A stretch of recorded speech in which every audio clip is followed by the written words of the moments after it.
UFC Fight Night, Sandhagen versus Song.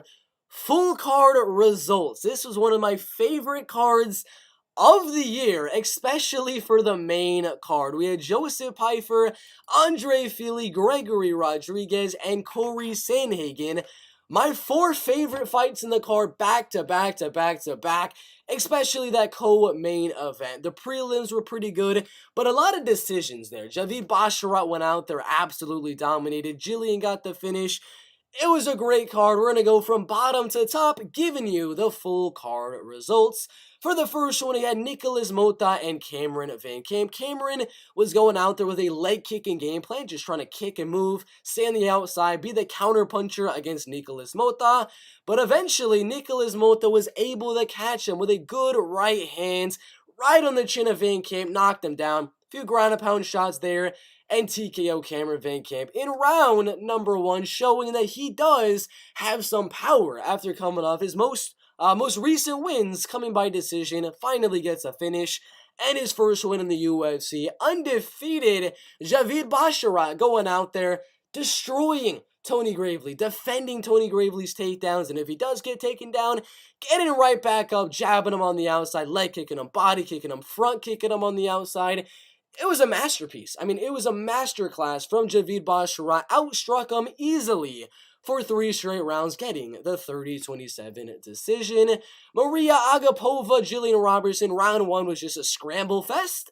But round number two, Jillian easily got the single leg takedown, got on top of got on top of Maria Agapova, ground and pounded for a little bit, and then she transitioned to the rear naked choke submission midway in to the second round, getting the third most finishes in women's MMA history.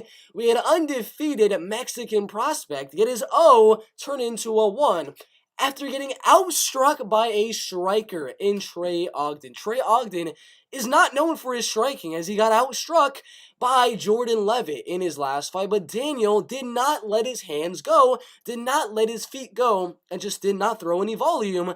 Trey Ogden was able to land the jab consistently throughout the fight, and able to win every single round to a 30-27 decision.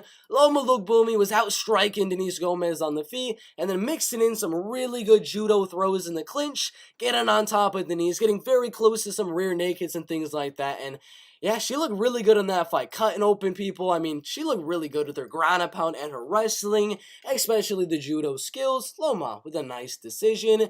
And for the boring fight of the night, Trevin Giles, Luis Cosi. Luis lands a total of like 15 strikes in the entire fight, only 1 strike in round number 1, and Trevin just kind of counters the whole fight, jabbing 1-2 and jabbing 1-2 and leg kicking and body kicking. Very boring fight, that's all I can really say about it. Trevin gets the decision. Dude, Damon Jackson, Pat Sabatini, I mean, they're just kind of striking out range, trying to find their range, figuring out when they're going to go for the takedown and things like that. And Damon just out of nowhere throws a front kick that Pat Sabatini walks right into. The front kick was going kind of to the chest of Pat Sabatini, and Pat lowered his head right into the front kick.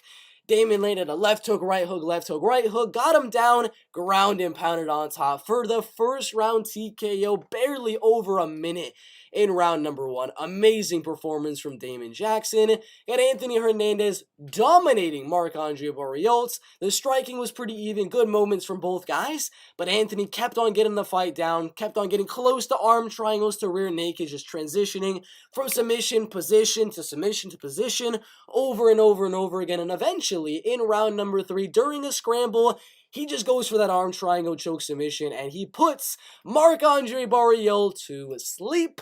Tanner Boser, Rodrigo Nascimento, round 1. Tanner Boser went out there, landed some good shots. Rodrigo landed some big shots, and then landed a takedown, able to win that round.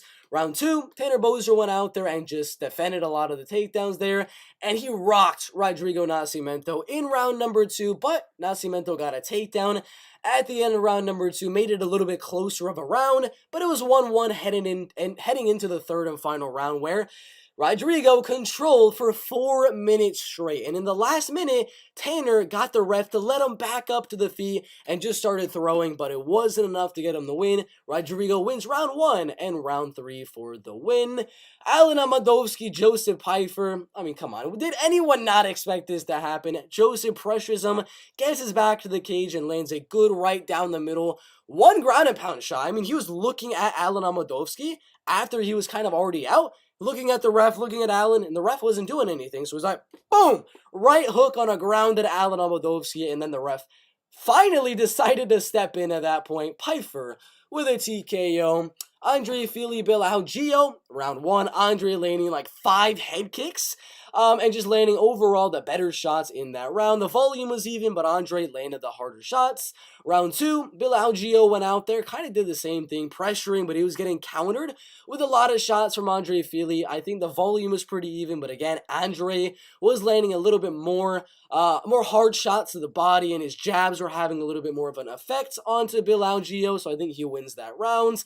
Round 3, Andre decides to go for a takedown, gets in a rear naked choke position, gets really close onto that rear naked choke, but at the same time, Bill doesn't care about the rear naked. He's defending a little bit, but he's landing like 50 shots onto Andre Fili just like that, and I think that was enough to get him the rounds. I would say 29-28 for Andre Fili, so no robbery in the split decision. Oh my god, Chidi Bang Bang and Joe Kawani, Gregory Rodriguez, you guys know what I'm going to say.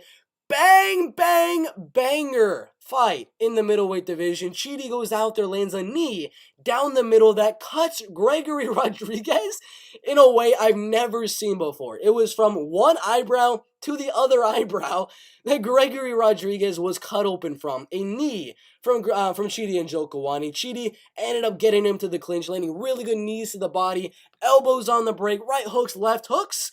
And he gassed out a little bit. I mean, he went too hard for that finish. They started to go a little bit slower, but then Gregory's like, well, my cardio's feeling pretty good right now. Chidi starting to slow down. Starts to put on the pressure towards Chidi. Lands some really good left hooks and right hooks. And drops Chidi and Joe Kawani towards the end of round number 1. Chidi's able to survive by clinching with Gregory Rodriguez to round 2.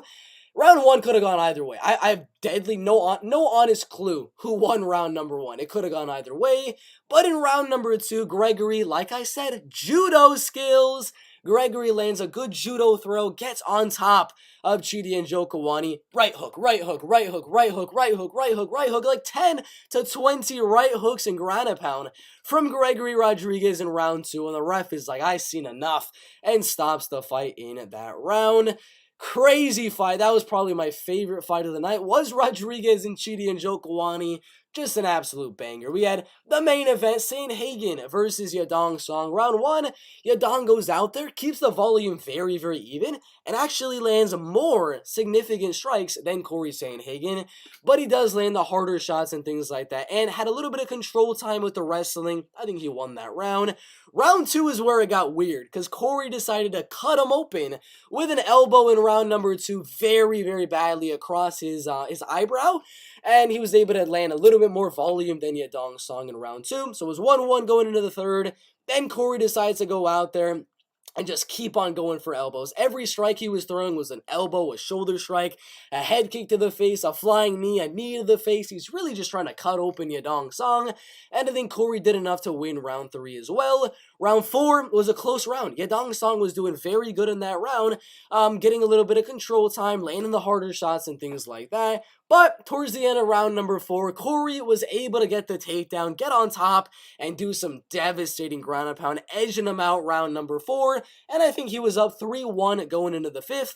But the judges saw, or not the judges, the doctor saw enough as it was bad. That cut was so bad, the blood was over on his other cheek, inside of his ear, in his hair, it was everywhere. And as soon as Corey Sandhagen took him down in round 4, all the blood went into his eye, and he could not see. He stood up, and he was shaking because the blood was in his eye. I think it was a rightful doctor stoppage. I feel bad for the decision props of Corey Sandhagen, Yadong Song, whatever the case may be, but it was a good fight nonetheless. Main event was a banger. Co-main event was a banger. Fili Gio was a banger. Pfeiffer getting the knockout. Fight with Nascimento Bozer. Hernandez, that fight was a really good one. I enjoyed watching that fight. Jackson Pat Sabatini was a very fun adrenaline fight to watch as well. Yeah, we're not going to talk about Giles and Luis Costa. That was bad. Loma and Denise was a solid fight. Love the scrambles in there. Ogden Zellhuber, not a good fight. Robertson Maria, solid fight. Good submission skills shown in that one. Nicholas, good fight as well. Javid Basharat was also a good fight. So overall, I'd rate this fight card 8.5 out of 10. I loved it. I loved it absolutely. With all my heart, the main card was absolutely amazing. But yeah, we were 8-5 on predictions for bets. Dude, for bets, we did absolutely insane. Moneyline bets, oh no, we did not do too good. Had half a unit on Cameron Van Camp, half a unit on Denise Gomez. They both got destroyed. 1.45 units on Daniel Zellhuber. That was like a month ago. We got that in really, really early, but he lost. We had the Gregory Rodriguez bet. He's an underdog now. I should have put more money on him because he got the win. We live bet Trey Ogden at the end of round number 2 because I was like, dude, he's up 2 rounds. He's gonna win the fight.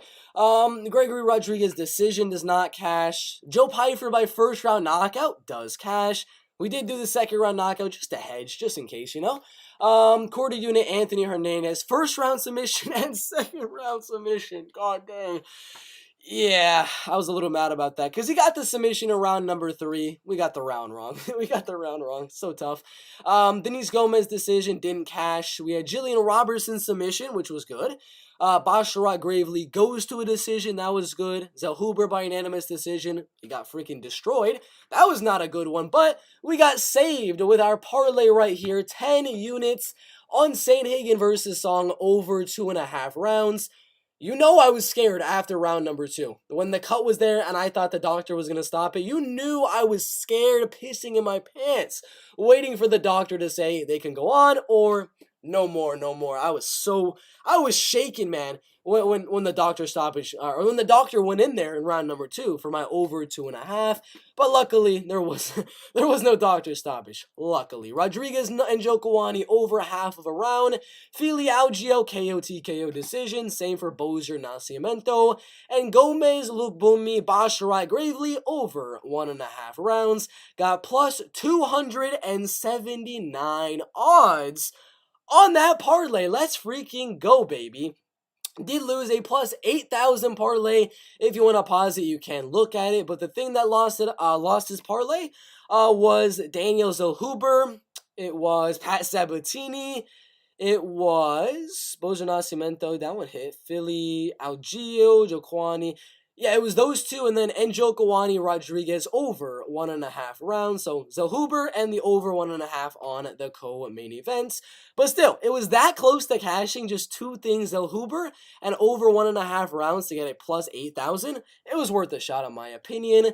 We had $100 on Sabatini by KO TKO decision, and Song Yadong and Corey Sandhagen over 1.5. That one did not cash. And then we had this one that's still going on. We still have one more leg. Hopefully this one will cash. 10 units on Basharat Gravely over 1.5. Gomez Lukbumi over 1.5. Joe Pyfer and Njokuani Rodriguez over half of a round. And Sandhagen Song over 1.5 rounds. All we got left is the LA Rams to win by more than 3 points tomorrow. And I think that should cash. If it doesn't, I'm going to be a little pissed, but it is what it is. We have a half a unit on what I called a super risky parlay. I said, let's see if I get lucky, and get lucky we did, as everything cashed. Mota Van Camp starts round 3. No, it did not. Gravely Basharat over. Agapova Robertson over. Ogden Zellhuber over. Gomez Lukbumi over. Giles Kosi ends by KO TKO or decision. Sabatini Jackson, same thing. Hernandez Boreal over. Bozier Nascimento, KO TKO decision. Joe Pyfer inside the distance, KO TKO decision for Fili and Algio. Over half of a round for Rodriguez, and over 2.5 rounds for Sandhagen versus Song, as well as the Georgia football team, college football team, minus 19 spread. They played earlier today, and they did win, but we still have one more thing. The Dolphins-Ravens game, under 56.5 points. That's going to happen tomorrow. I kind of want to cash out, to be honest with you, because this is the biggest parlay I think I've ever had. Plus 2,673. So far, we're up 30.45 units, but we'll be up more if this one cashes that one last leg for plus 2673, as well as if this one happens with the LA Rams. Probably be up around 50, no, more than that, because this one is, what is it, 26.5? Let me do the math. So 26.5, 56, and then that's another 20. We could be up around 70 units on this card. Oh my freaking god. Absolutely insane. But those are my betting results and the actual results for the fight card. Thank you guys for watching. We'll see you in the next one. What a card. All right.